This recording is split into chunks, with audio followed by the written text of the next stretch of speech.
Here we go. Allow me to share my screen po. Ayan. Okay.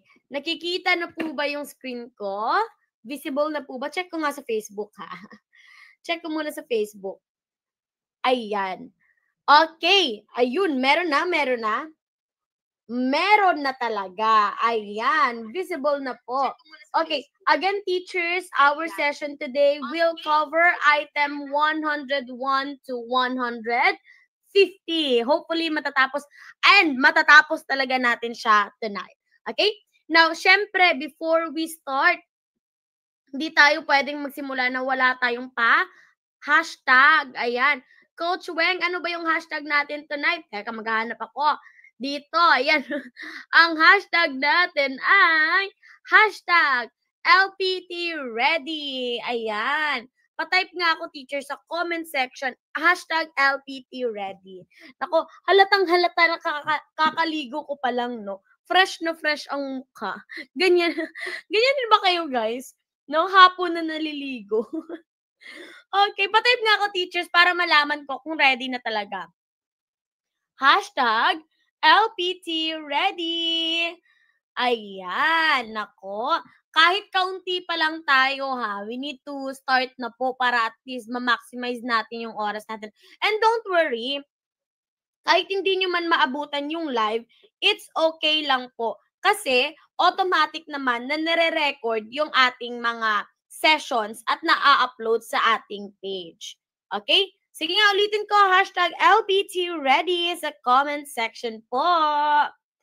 Okay. Okay na, ayun, bumabaha na ng hashtag LPT Ready kahit partida 27 pa lang kayong online ngayon ha. So sige, wag na nating patagalin pa ang paghihintay nyo. Simulan na natin ang ating General Education Set 2 Part 3, starting with question number 1.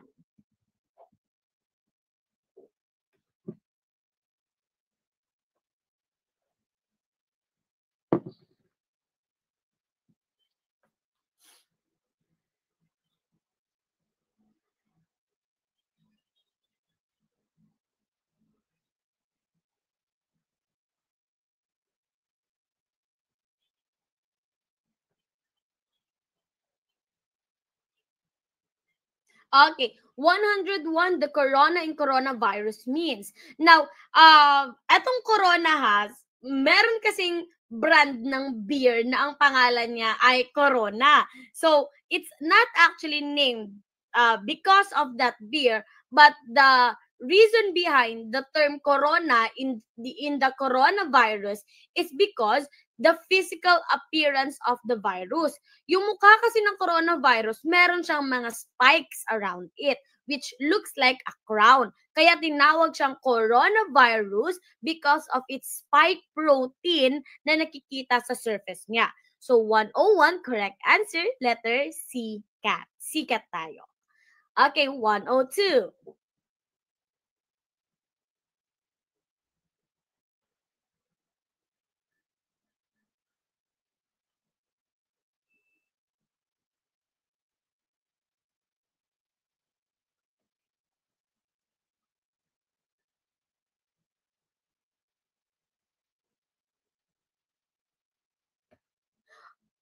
Okay, 102. What is the correct order for steps in the scientific method? Now, if you are going to perform the scientific method, alin po ba dito yung proper flow niya? Now, eto just to show you, no, para makita nyo talaga yung resibo natin. When we say scientific method, it has 2, 4, 6, and 7 steps. It should start first with a question or observation. Ano ba yung topic ng research or experiment na gusto mong malaman? Then, pangalawa, you research, you find out about the topic, mag-research ka, explore ka, no? Then, third, is conducting hypothesis. You try to predict an outcome to the problem. Ano kaya yung possible solution sa problema mo? Pang-apat is experiment. You develop a procedure to test the hypothesis. Dito ka na magta-trial, no? Then after that, you gather the data coming from your experiment, then you analyze the data, then you make your conclusion. Na if titingnan po natin yung option natin, ang tamang pagka-arrange dyan ay si letter C. Okay? Have a question, formulate hypothesis, develop method, gather data, then draw conclusion. So 102 po, tamang sagot, letter C. Ayan. Okay, 103 tayo.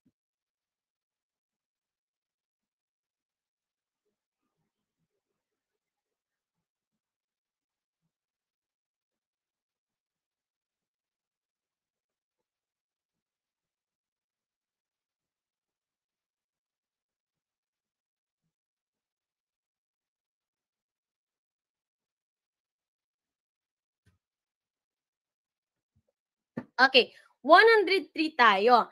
In which layer of the atmosphere do all the weather changes happen? Now, eto teachers ha, we actually have multiple layers in our atmosphere, no? And I know, yung iba dyan, iniisip na, teka coach, when pag tinitingnan ko naman sa taas, parang wala naman. Now, actually, naka-arrange po yung layer natin based on its scope. Okay? Now, I want you to look here. Medyo maliit lang po kasi siya. I will reveal the descriptions muna ha, para at least isahan lang yung pag-discuss ko. Now, as you can see here, ang pinaka mababang layer natin is what we call the troposphere. Ang troposphere po, ito po yung part ng ating atmosphere kung saan nare-reach ng mga plane, hot air balloon, at dito din po nagkakaroon ng changes sa ating weather. Yung pag-ulan, no, yung pagiging cloudy, that is all happening in the troposphere. Now, a level higher than that is what we call the stratosphere. Ang stratosphere po, this is where the ozone layer is located. Na itong ozone layer natin ay nabubutas po ito due to CFC or chlorofluorocarbons. Ito yung mga harmful chemicals na nakaka-distract sa ating protective layer, which is the ozone layer. Now, a tier higher than that is the mesosphere. Ang mesosphere ay kilala po as the coldest layer of our atmosphere. At dito din po nasusunog yung meteors when they try to enter the atmosphere of our planet. Now, yung pangalawang, second to the highest natin is si thermosphere.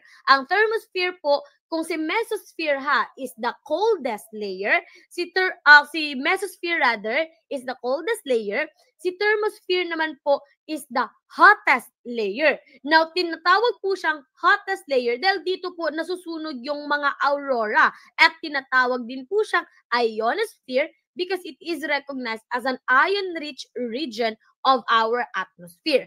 Na ang pinaka-exterior talaga na part ng atmosphere natin is what we call the exosphere. Dito na po na located yung International Space Station and other mga satellites. Okay? Now, dito kasi ang tanong, weather changes, so that is located in the troposphere. 103, correct answer, D, dog. Ayan. Okay, 104 tayo.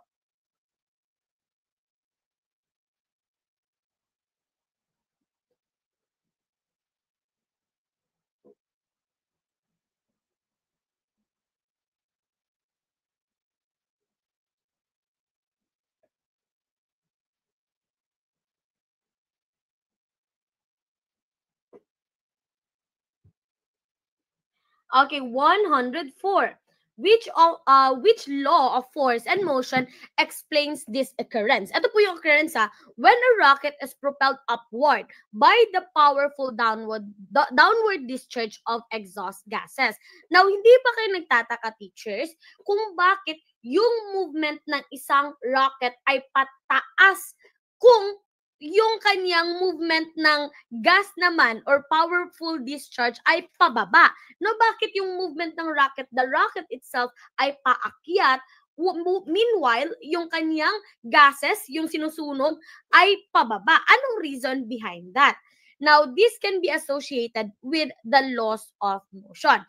Now, Newton identified 3 different laws of motion, no? Now, yung first law natin is what we call the law of inertia.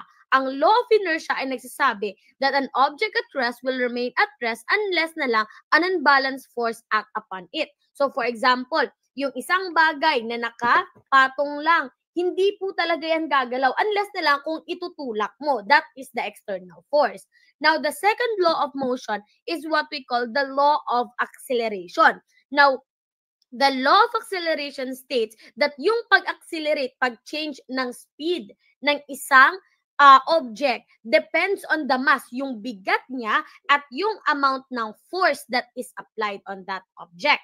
Now, the last law of motion is what we call the law of action and reaction. Ito po ay nagsasabi that every action or every force, there is a reaction force equal in strength and opposite in direction. So, for example, no, when an object moves here and then you will meet it here, magkakaroon ng ng transfer ng force sa kanya and it will move in the opposite way. Now, let's try to visualize it ha. Sabihin natin, ito yung rocket.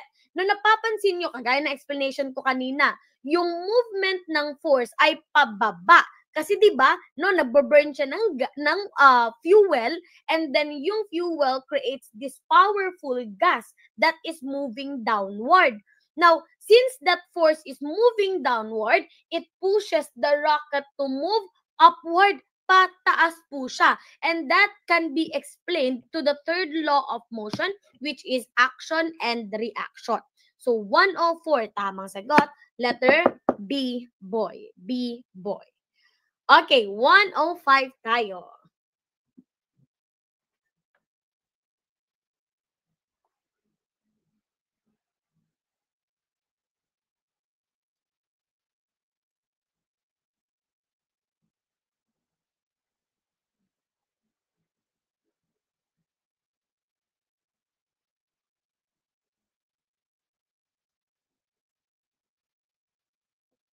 Okay, 105.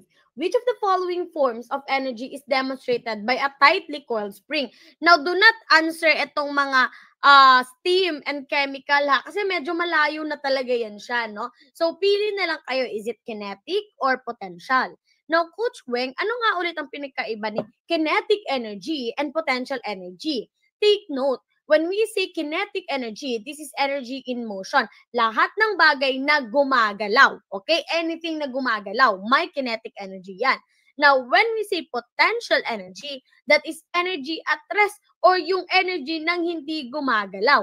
Now, yung tightly coiled spring, although it is not moving, pero may stored energy po yan. Ano po ang tawag sa energy that is stored or energy at rest? That is potential energy. 105, letter C, cat. C, cat tayo. Okay, 106.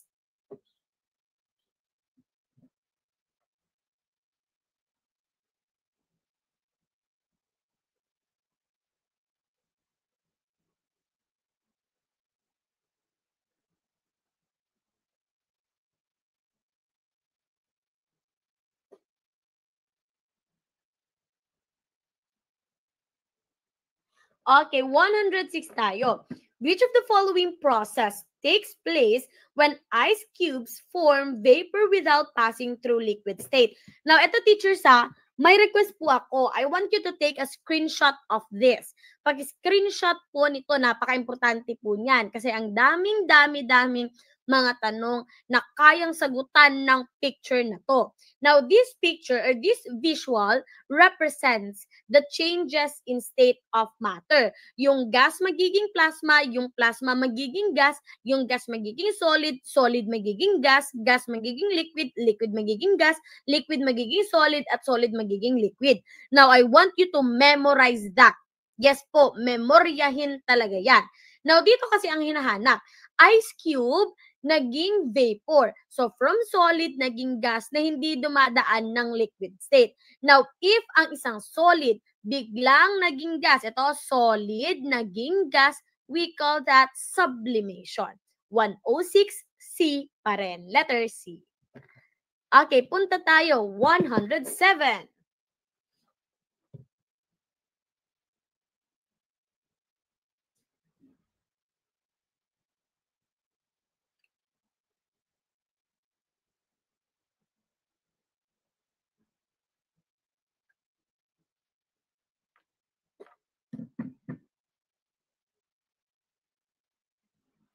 Okay, 107. Which of the following environmental condition has been blamed for the usual occurrence of fish kill? Now, paano po ba nangyayari ang fish kill? Usually po, itong mga fish kills na to ay nangyayari sa mga bodies of water that has multiple fish cages. Sabihin natin mga lakes or yung fresh water, no, na may mga fish cages. Now, one of the primary reason ba't namamatay namamatay ang mga isda or the occurrence of fish kill is etong mga fish cages kasi na to, no, they are highly commercialized. Ang goal po nila ay mapalaki ng mabilis yung kanilang mga isda. That's why they tend to feed it with a lot of feeds, no, yung mga pagkain ng isda. Now, the thing kasi is, hindi naman po lahat ng pagkain na yun ay nako-consume ng ating mga fishes. So, ano pong nangyayari? Now, yung mga fishes na yon is, yung mga feeds na yon rather, mixed with water, is now mixed with water, which causes algal bloom or algae bloom. Now, because of that nutrient-rich water, mas mabilis pong dumadami yung mga algae or mga lumot, which covers the surface of the water. Now, since yung tubig nako-cover na ng algae, nahihirapan na pong mag-penetrate yung oxygen sa loob ng tubig. Guess po, pumapasok yung oxygen sa tubig natin. Kaya napapansin nyo, yung mga fish tanks, they have this propeller that causes yung parang pag-bubbles or pag-splash ng tubig. This is a way to allow oxygen to enter the water. Now, since mahirap nang gawin yan because of because of the bloom of the algae, so ang nangyayari, bumababa po yung oxygen level sa tubig, which literally suffocates the fish. Now, that is what we call eutrophication. Okay, eutrophication po ang tawag dyan. Hindi po acid rain ang sagot dyan, teachers, ha? Ang acid rain po, ang clue natin dyan is hindi na tumutubo yung mga plants sa lupa. Kasi nga, yung toxins na nasa atmosphere natin ay nadadala due to rainwater, which causes which causes detrimental effect on the soil. That's why hindi na siya conducive in planting crops. So 107 sagot po, letter B. Okay, 108 tayo.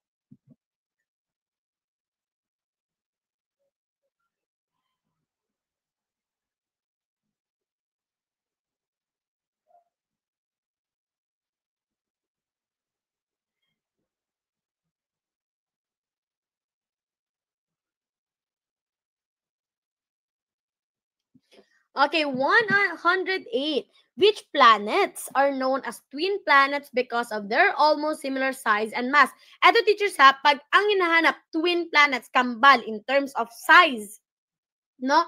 The size at yung mass niya or bigat niya, that is none other than, it's not Earth and Mars. Hindi po yan Earth and Mars, ha, kasi may mga materials that answers Earth and Mars.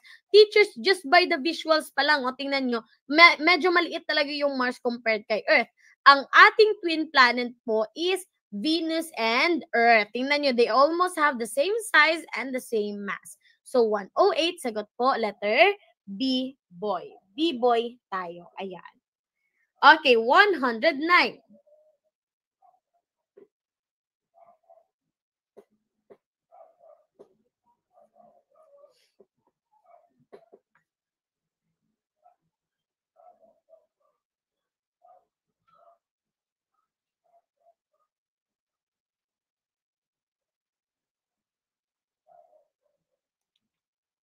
Okay, 109. Which of the following best demonstrate greenhouse principle?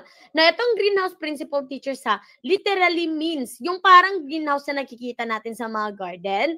The reason why we have greenhouse is to trap the heat, no, na ginagamit ng mga plants in producing their food. However, if too much na rin, too much heat na rin, that can also cause detrimental effect sa mga organism, hindi lang sa plants ha, organisms in general that are inside the greenhouse. Now, yung heat po kasi can freely enter the greenhouse pero nahihirapan na siyang lumabas kasi nagbabounce around na lang siya sa loob ng greenhouse natin. Now, the same principle can be observed in a car with rolled up windows. Para sa may mga sasakyan po dyan, napapansin nyo, pag yung sasakyan natin, nakasirado talaga, like the windows are rolled up, close po talaga, no, walang any ventilation, napapansin nyo, pag binilad mo yan sa araw, tapos binuksan mo siya, di ba sobrang init, umaalingaso yung init niya. Kasi the heat was trapped inside the car na hindi po siya nakakalabas. 109, correct answer, C, cat. Okay, 110 po tayo.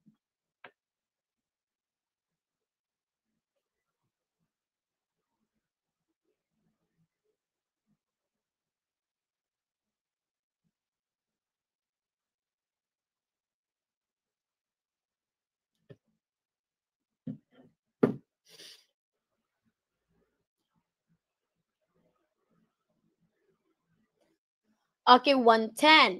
Why do fisher folks catch more fish during new moon than during full moon? Ano ba ang rason? Ba't maraming mas nakukuha, nahuhuling isda during new moon compared sa full moon? Now, the reason behind the, teachers, is pag new moon po kasi, hindi po reflective yung moon natin. Hindi siya maliwanag, hindi nga siya visible sa sky, no? Now, yung mga fishermen, they tend to carry yung lamp with them. Now, yung light actually attracts yung mga planktonic microorganism. Hindi talaga literal yung mga isda, but yung mga plankton sa tubig. At yung mga plankton na yon ang kinakain ng isda. So yung light attracts plankton, yung plankton attracts the fishes. That's why mas marami po silang na-harvest or nahuhuling isda during new moon kasi wala pong kaagaw yung lampara nila ng liwanag. No? Kasi hindi po visible yung moon. So, 110, sagot letter B. Okay, 111.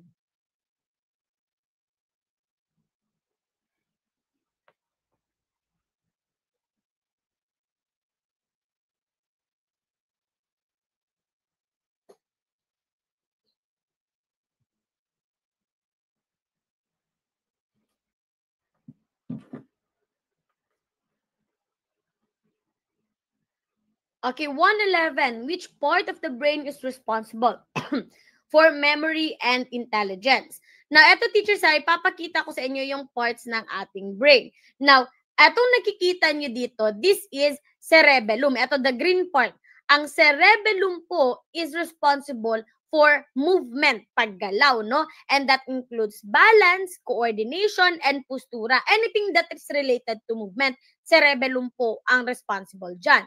Now, in terms of your intellect, capacity magsalita, make judgment, thinking, reasoning, problem solving, ang responsible po dyan is what we call the cerebellum or this area po.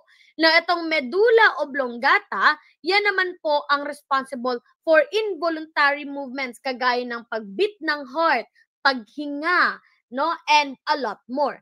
Now, since ang hinahanap lang ng ating tanong ay memory and intelligence, yan po ay walang iba kundi si letter B, cerebrum. 111, B, boy. Okay, 112 tayo.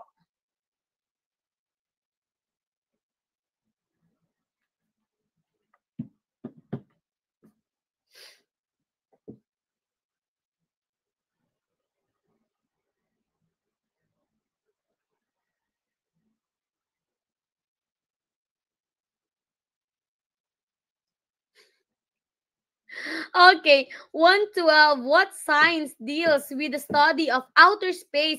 Teachers, wag niyo naman isagot si cosmetology. Ay, cosmic. So, cosmetology. Hoy, ang cosmetology po ay beautification. Yung pagme-makeup, pag-aayos ng buhok, skin, nails, and etc. Pag-study of outer space, astronomy po yan. I know astronomy is a natural science that deals with the study of stars, planets, comets, galaxies, and etc. 112, sagot C, cat. Okay, 113 tayo.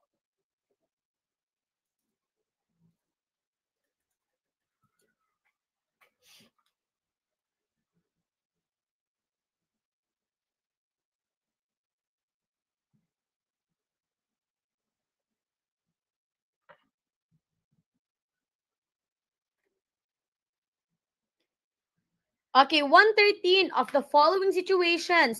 Which one is not accelerated? Now, take note, teachers, ha. For acceleration to happen, there should be a change in speed or velocity. Pwede, no? Either one or pwedeng dalawa sila or which one, no? Now, dito kasi, not accelerated ang hinahanap natin. Now, again, balik tayo sa definition na dapat may change sa speed or velocity. Now, hindi po mako-consider na nagkakaroon ng acceleration ang letter B because of the word constant. No, constant, ibig sabihin walang changes, as is lang talaga yung velocity niya. 113, sagot letter B. Boy, there must be a change in the speed or velocity of an object for acceleration to happen. 113, sagot B, boy. Okay, 114 tayo.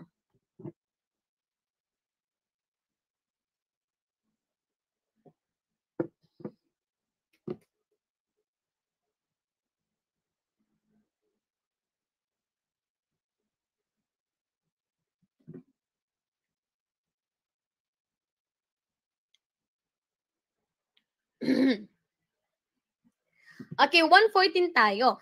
Which of the following is used in classifying plants based on phylogenetics? Now, eto teachers, when we say phylogenetics, ito po ay pag-aaral ng evolutionary history and relationship ng mga individuals or group of organism. So, kung saan siya nagsimula at yung sangay-sangay-sangay ng species niya. And that can be explained through evolutionary sequence. 114, sagot letter D, dog. D, dog. Ayan. Okay, 115 tayo.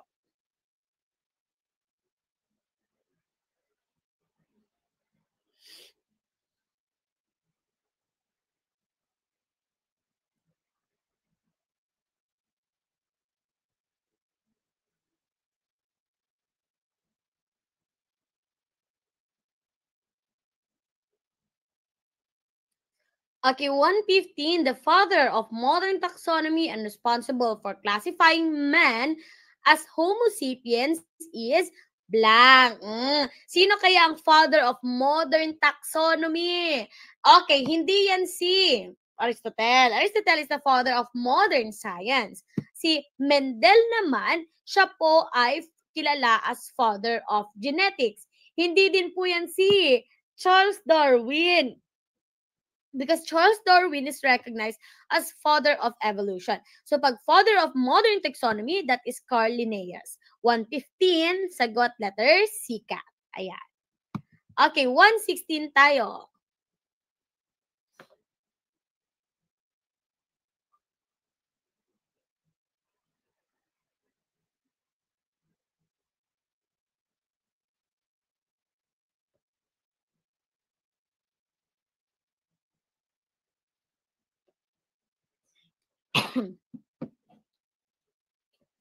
Okay, 116.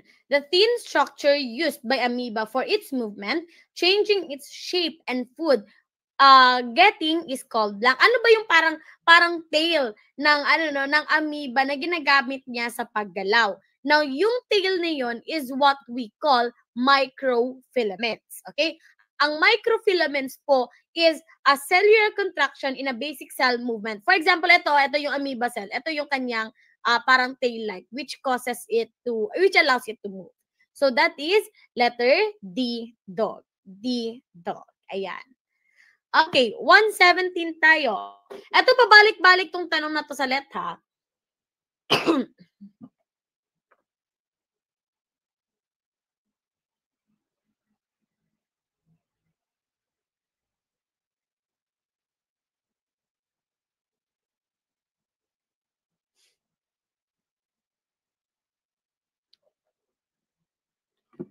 Okay, 117 tayo, guys. Pabalik-balik po to sa let. Ayan.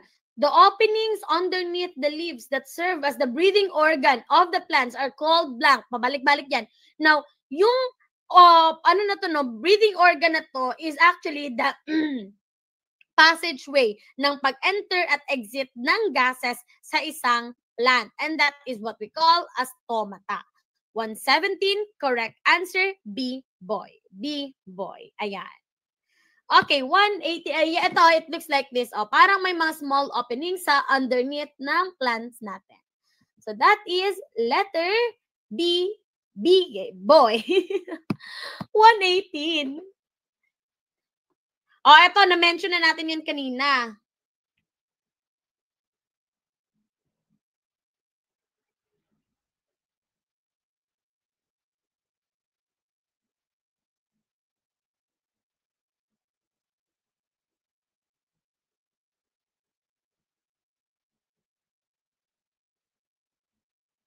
Okay, 118. Who was this English naturalist who hypothesized that evolution resulted from natural selection? Guys, na-mention na natin to. Father of evolution, none other than Charles Darwin. 118, sagot letter B, boy. 119.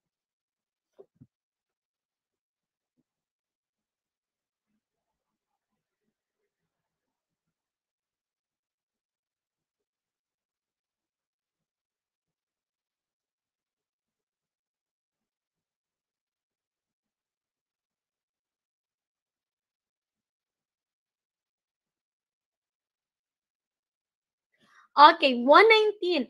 Ano kayang main reason, pinaka-significant cause of dwindling biodiversity or yung pagkawasak ng ating biodiversity? Now, actually, teachers, the rest of the options here or choices here are just secondary mga subcategory reasons kung bakit bumababa or nagdi-decrease yung biodiversity natin. But one of the major reason is yung pag-destroy ng habitat ng ating mga ng organisms in general. Hindi lang ng plants, ng animals, but including the plants, yung pagkasira. So 119, that is letter C, cat. C, cat. Okay, 120 po tayo.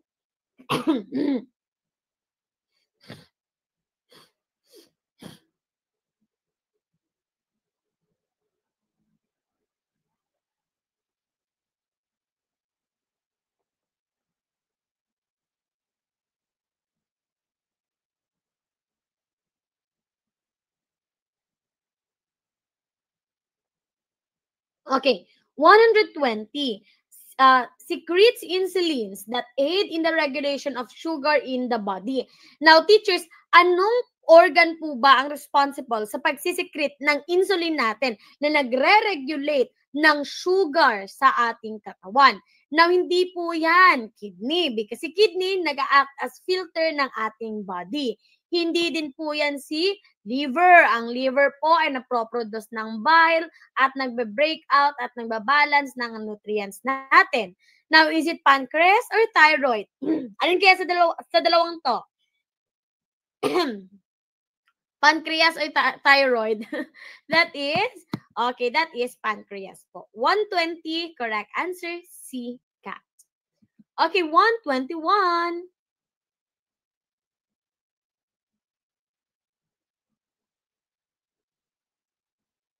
Okay, soc-sci na pala to, social science na pala.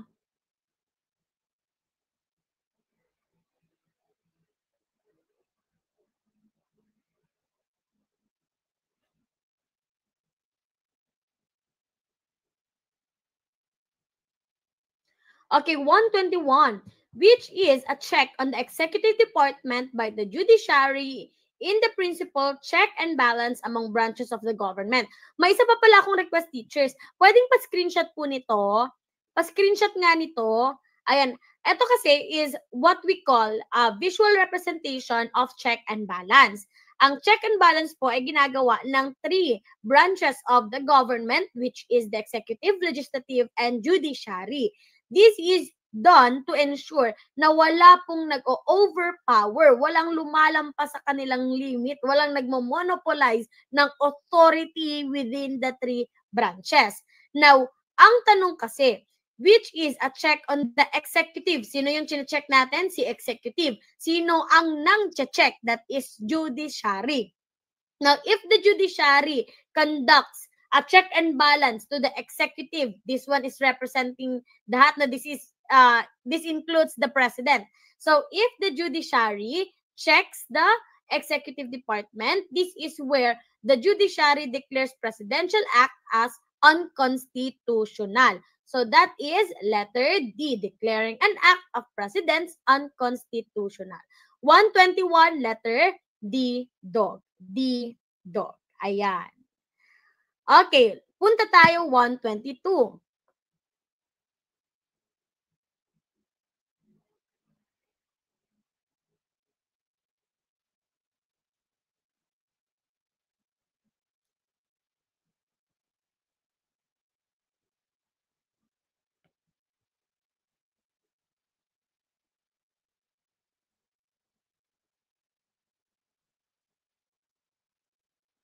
Okay, 122.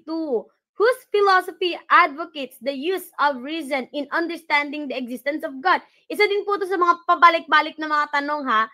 Now, eto teachers, pag ang hinahanap, sino ba ang nagsabi that we should use our gift of reasoning to understand that God exists? Please associate that with St. Thomas Aquinas. 122, correct answer, letter D, dog. D, dog. Ayan. Okay, punta tayo 123.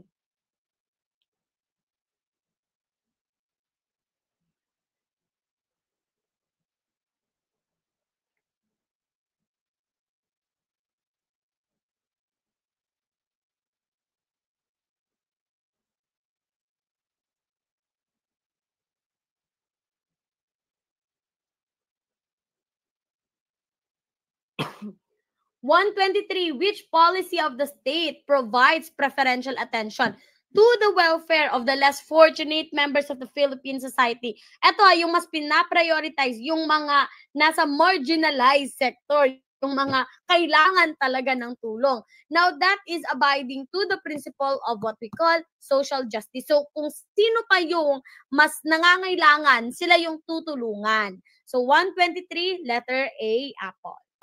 124 tayo. Ito, isa din po ito sa pabalik-balik lumalabas sa let, ha. Please do not forget the term meritocracy. Huwag kalimutan yan.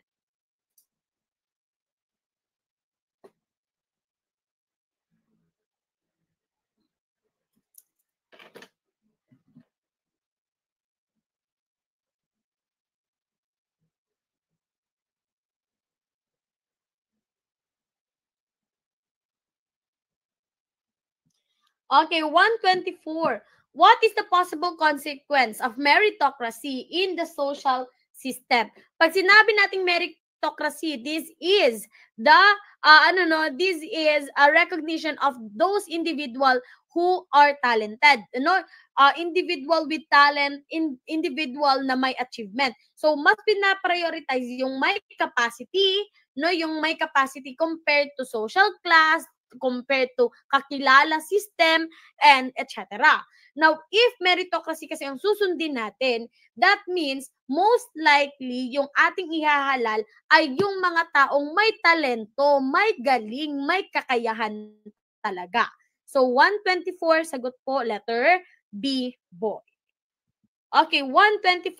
Ito, pabalik-balik din to.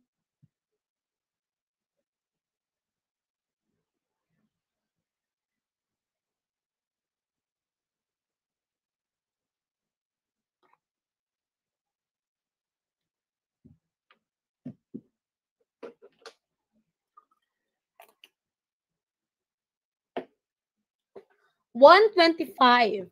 The right invoked in the writ of habeas data is blank. Eto teachers when we say writ of habeas data, that is the right for privacy in life, no? Liberty or security that is related to data gathering. So data gathering, collecting or storing information about a person. So for example, yung mga information about your contact number, your savings, your mga ari-arian, no, that is you are protected in writ of habeas data. So 125 letter A up. Okay, 126.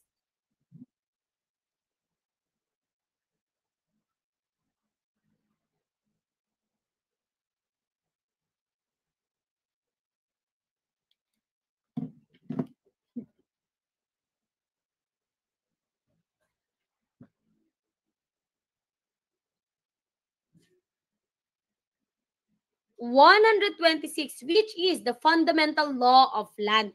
Ito po ang basis ng lahat ng batas, no, lahat ng batas sa ating bansa. Yan po ay walang iba kundi ang Constitution.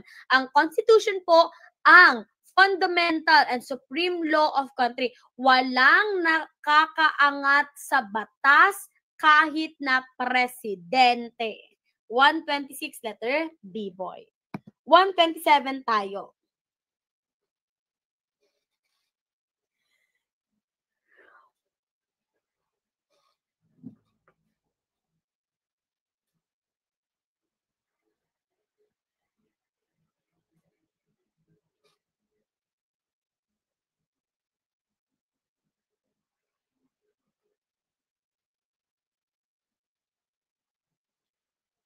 Okay, 127. Gregoria de Jesus saw her husband blank charged for treason by fellow Filipinos who have formed the Philippine Revolutionary Force to fight Spain. Ang tanong ko, sino kayang asawa ni Gregoria de Jesus? Sino? Sino? Asawa ni Gregoria de Jesus. That is none other than, eto dapat yan palang nakuha, alam nyo na kaagad. That is none other than Andres Bonifacio. Very good. O in fairness, tumpak ang mga sagot ng madlang people. Ayan. Okay, 127 letter C, cat. Okay, 128 tayo.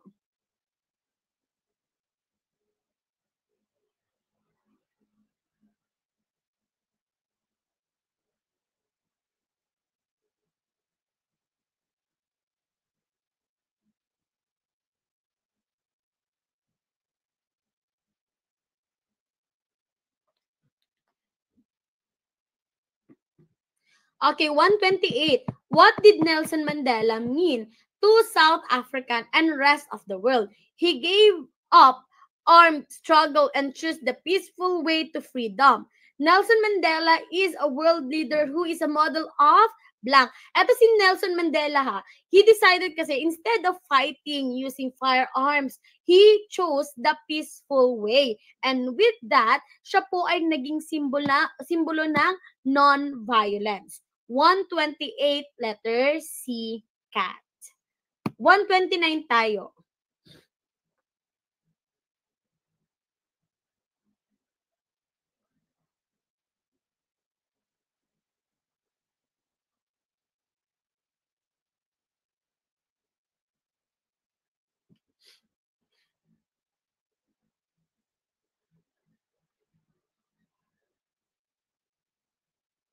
Okay, 129.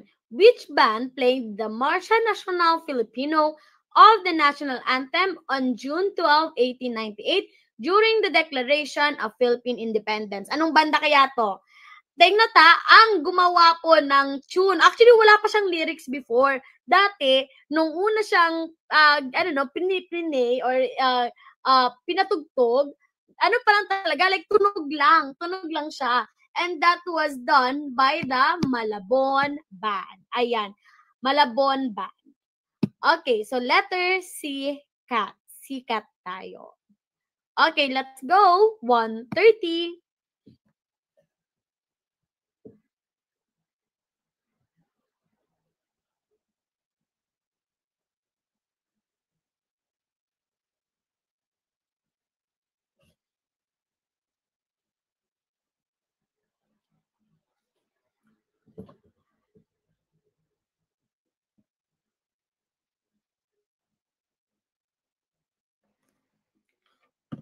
Okay, 130. Agency tasked to nurture Philippine arts. Ito, pabalik-balik talaga itong tanong na to. Guys, pag itong tanong na to lumabas, talagang mamamalakpak kayo. Mamamalakpak kayo, no? Pag lumabas to. Kasi sure win ka agad. Ito ha, pag agency that was tasked to nurture Philippine arts, walang iba kundi ang NCCA or the National Commission for Culture and Arts. 130 letter D, dog. 130 letter D, dog. Okay, next. 131.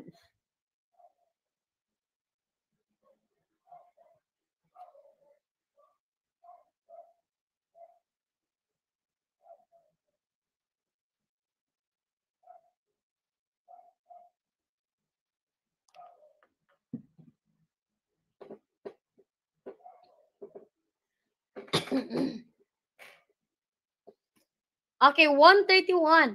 The ultimate objective of the comprehensive agrarian reform is, teachers ang purpose lang naman, ang reason lang naman kung bakit ginawa yung CARP or comprehensive agrarian reform is to distribute all arable land. Kasi marami kasing lupa na hindi nagagamit. So instead na nakatenga lang dyan, pinadistribute po yung lupa na yun para pagtamnan ng mga crops. 131 letter B, boy. Okay, 132 tayo. Etong tanong na to, nasagutan na natin to last set ng Gen Ed. Pero na-mention ko lang siya eh. Hindi siya yung exact question, but na-mention ko na yung sagot dito. Tingnan natin kung natatandaan nyo pa. Okay, 132. Which was the first labor union in the country? Founded by Isabelo de los Reyes on July 1901. Na natatandaan nyo, di ba teacher, sinabi ko, ng unang labor union sa Pilipinas ay may acronym na UOD. UOD stands for Union Obrera Democratica. 132, correct answer, letter B, boy. Okay, 133, bawal magkamali. Bawal magkamali, ha?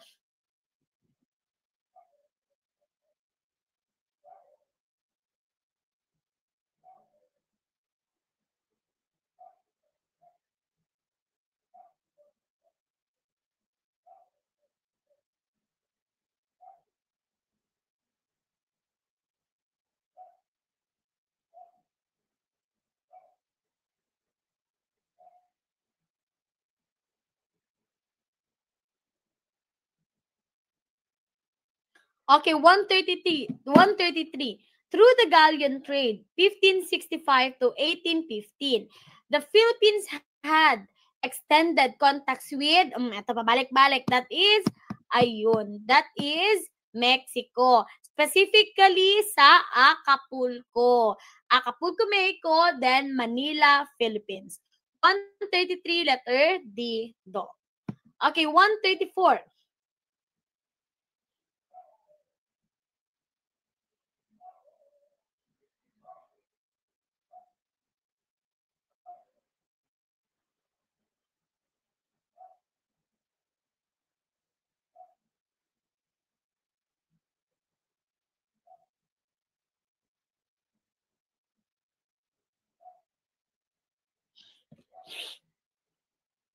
Eto teacher sa 124.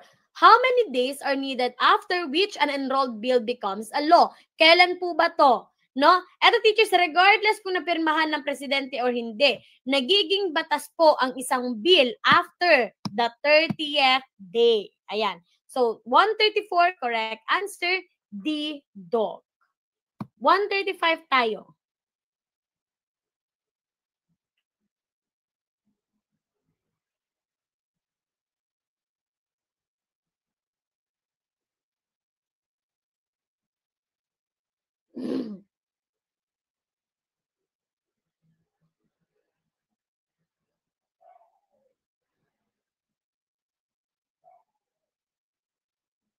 Okay, 135.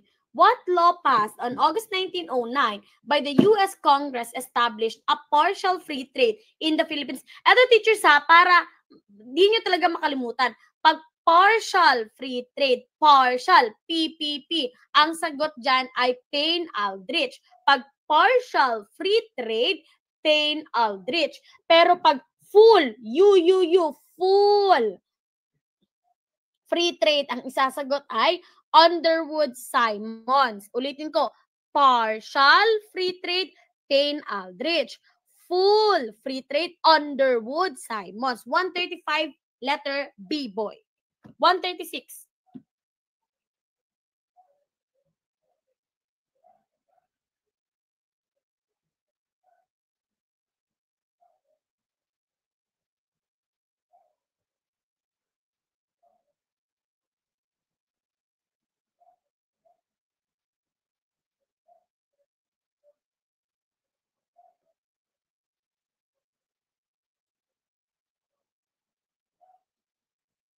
Okay, 136. In a matriarchal family, which family member plays the leading role? Pag matriarchal, mama, that is mother.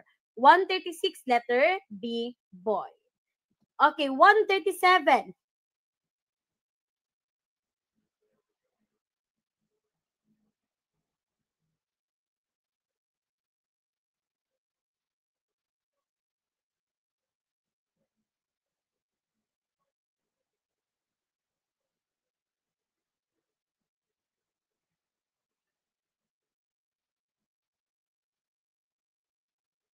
Okay, 137. If Marcelo H. Del Pilar is considered the greatest journalist, who is acclaimed as the finest general? Ito, nagkaroon to ng movie before ha, yung gumanap pa nga si Paulo Avellino, if I'm not mistaken. That is si General Antonio Luna. 137, letter B. Antonio Luna is recognized as a great strategist. No, magaling siya sa mga strategy in terms of wars. 137, letter B. 138.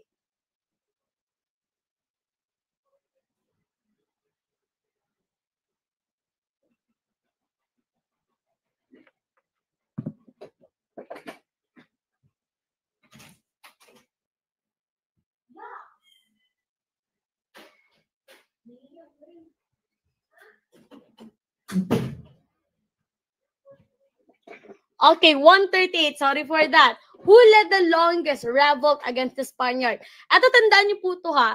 Kasi etong taong to is really remarkable in a sense na kahit you sum up all the times that all the other options here at i-multiply mo pa siya ng ilang beses, mas mahaba pa rin sa kanya, no?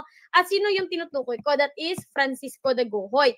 Francisco de Gojoy kasi, nag-aklas po siya laban sa Spaniards for, take note, 85 years. 85 years po siyang nag-aklas. That is from 1744 to 1829. The reason behind that is forced labor. 138B. Ayan. 139 tayo.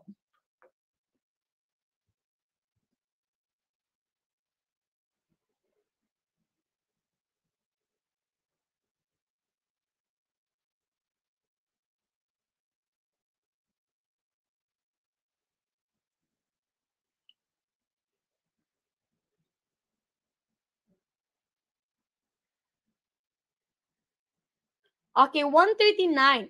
What is the charge imposed under the police power of the state to promote general welfare? Now, eto teachers ha, ang hinahanap kasi dito is to promote general welfare na binabayaran daw natin, no?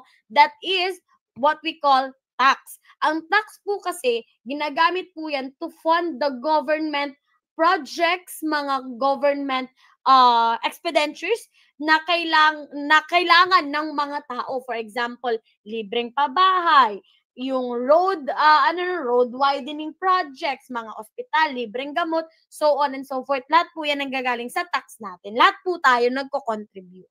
139, letter C, cat. Okay, 140 tayo.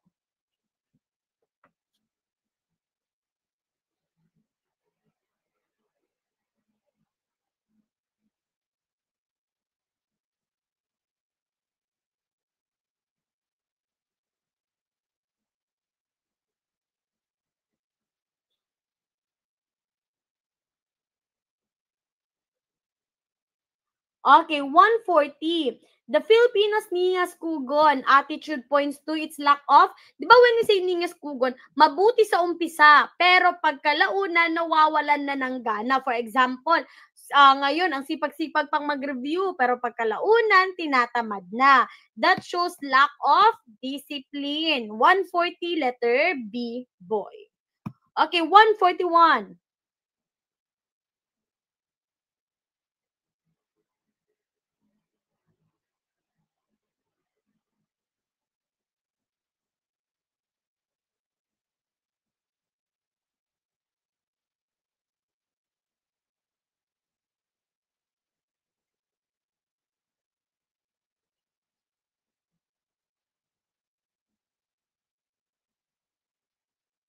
Okay, 141. Why is every government employee required to submit an annual SALN? O kung nagtatrabaho po kayo sa gobyerno, pamilyar na pamilyar po kayo sa SALN. Ang SALN po ay ginawa to safeguard the people against corruption.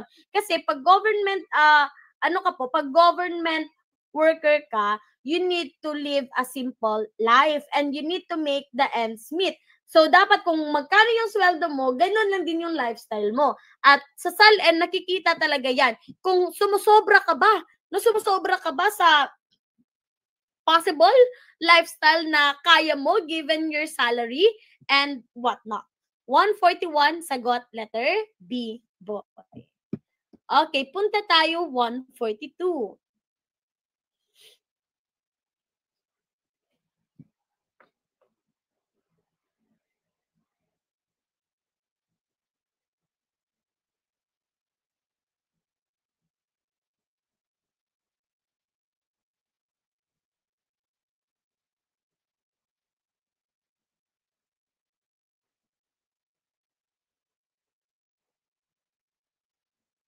Okay, 142, the mummies of Kabayan Benguet must be an influence of an ancient.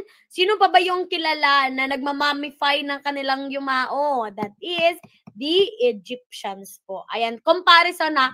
Ito po yung mummies na nakita sa Benguet at ito po yung mga mummies sa Egypt. 142, letter D, do. Okay, 143.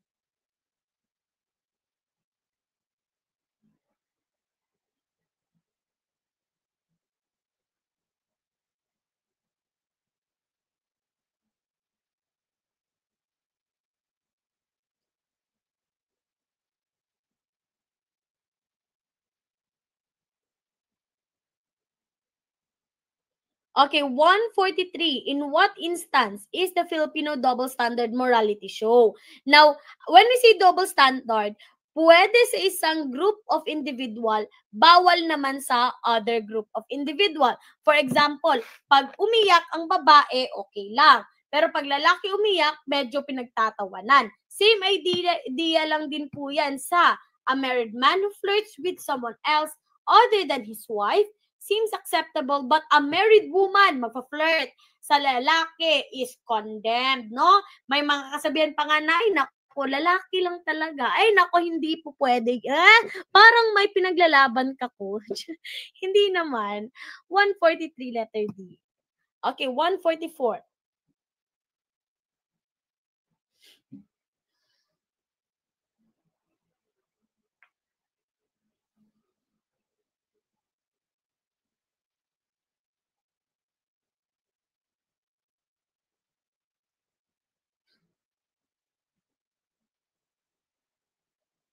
Okay.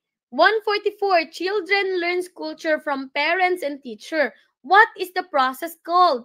Take note ha, kung ano ang kultura ng parents, most likely yan din po ang kultura ng kanilang anak. So when children learn about their own culture through their parents or their teacher, that is what we call enculturation. Learning about your own culture. 144, sagot po A, apple. Okay, 145.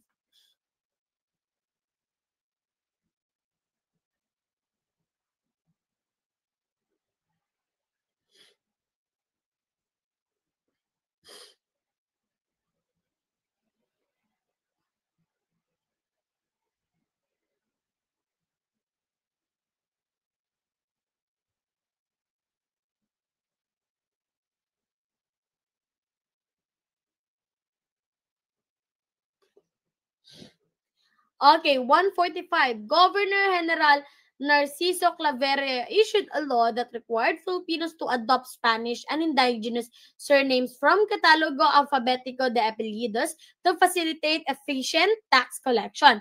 The law was known as, napapansin nyo, yung mga apelyido natin, very Spanish vibe, no? Mga De La Cruz, Fernandez, mga ganon. That is because of Claveria Decree of 1849. Kung saan si Governor General Narciso Claveria gave a list of surnames na pagpipilian ng mga Pilipino for efficient tax collection. So, kung ang apelyido nyo po nasa Catalogo Alfabetico de Apellidos, most likely nagbayad ng tax ang ancestors nyo. 145 letter B.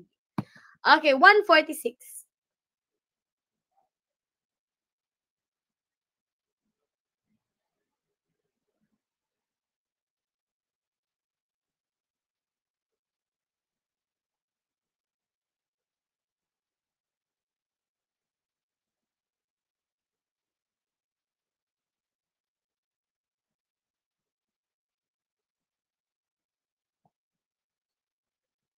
Okay, 146, the writ of habeas data is invoked by any person whose right blank. Now, ito na-mention na to kanina. When we say writ of habeas data, that is right to privacy in life, liberty, or security is violated or threatened in gathering, collecting, or storing data or information.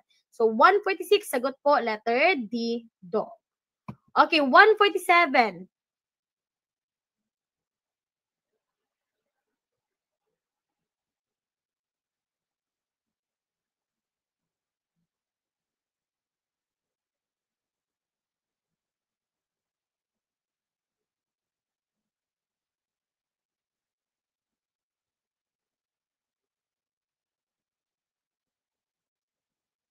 Okay, 147. In what way could executive department exercise check and balance over legislative department? Eto, teachers, balikan po natin yung picture natin kanina. Ito, no, yung principle of check and balance. Ang hinahanap po kasi ng tanong ay, sa executive department, check and balance niya over the legislative department.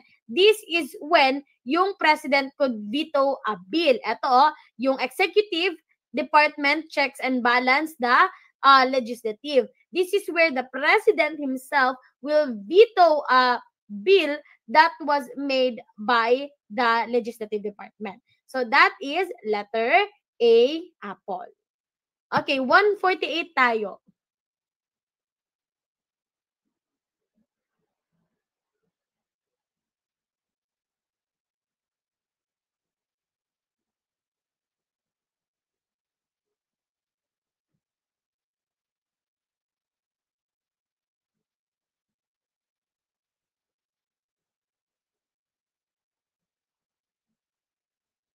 Okay, 148, in his reign as Governor General, Jose Basco is introduced economic reforms, a general economic plan aimed at making Philippines self-sufficient. He also introduced the blank in the present day, that is Region 1 and 2 in the Philippines on 1781. Please associate. Pag may nabasa kayong Jose Basco, associate that with tobacco monopoly. Okay? Jose Basco, Tabaco. Jose Basco, Tabaco, Monopoly. 148, D, dog. 149 tayo.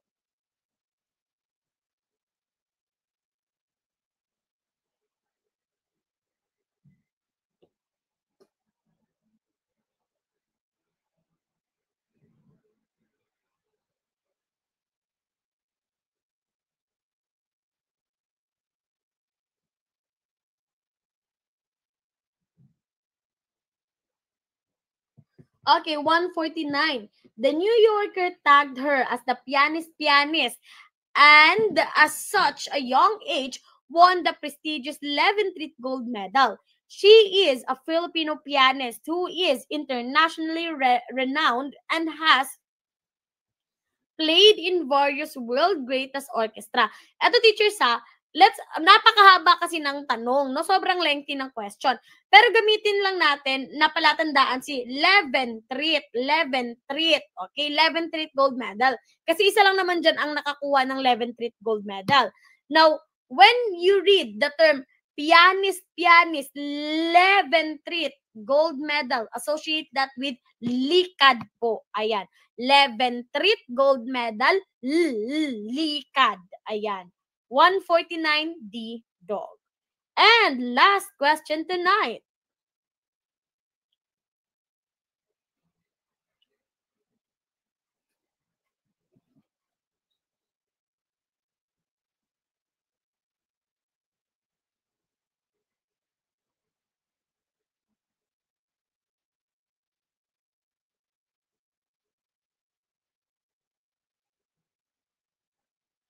Okay, last na to ha.